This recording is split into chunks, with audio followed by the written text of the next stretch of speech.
I'm Quinn. I'm the author of Last Geishas, which is a mystery thriller set in the world of Japanese hostess clubs. Let me tell you a little bit about Last Geishas. It's the story of an English girl called Steph who comes to Tokyo to work as a hostess. When she arrives there, some of her old school friends who she's due to meet up with, one of them has disappeared and one of them, Julia, is acting very strangely. That story is also interwoven with the story of a Japanese mama-san who's worked her way up through the Japanese sex industry and has worked through all sorts of different parts of the Japanese sex industry, so soap plans, no panty cafes, snack bars, all sorts of things like that. I decided to write about the Japanese sex industry because I worked in Tokyo as a hostess for about 3 years on and off. A hostess is a bit like a modern day geisha, so it's a bit like a sort of rent-a-girlfriend for the evening but without the sex. So you basically spend time in bars drinking with businessmen and kind of making a party and having fun and singing karaoke.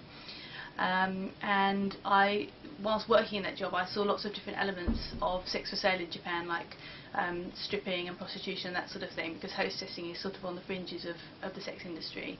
There were just so many different interesting elements about sex in Japan. It's so different from here that I thought it would make a great book.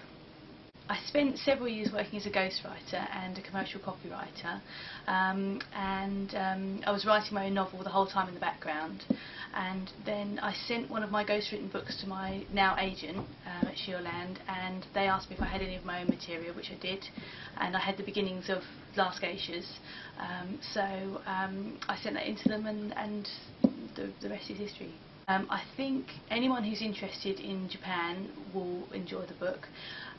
It's a sort of rags to riches tale, sort of dark Cinderella story, so anyone who enjoys classic storytelling will probably enjoy it, and it's also a mystery thriller with a sort of detective element, so if you enjoy a kind of twist in the tale and trying to find out who the sort of whodunit element, you'll probably enjoy it too.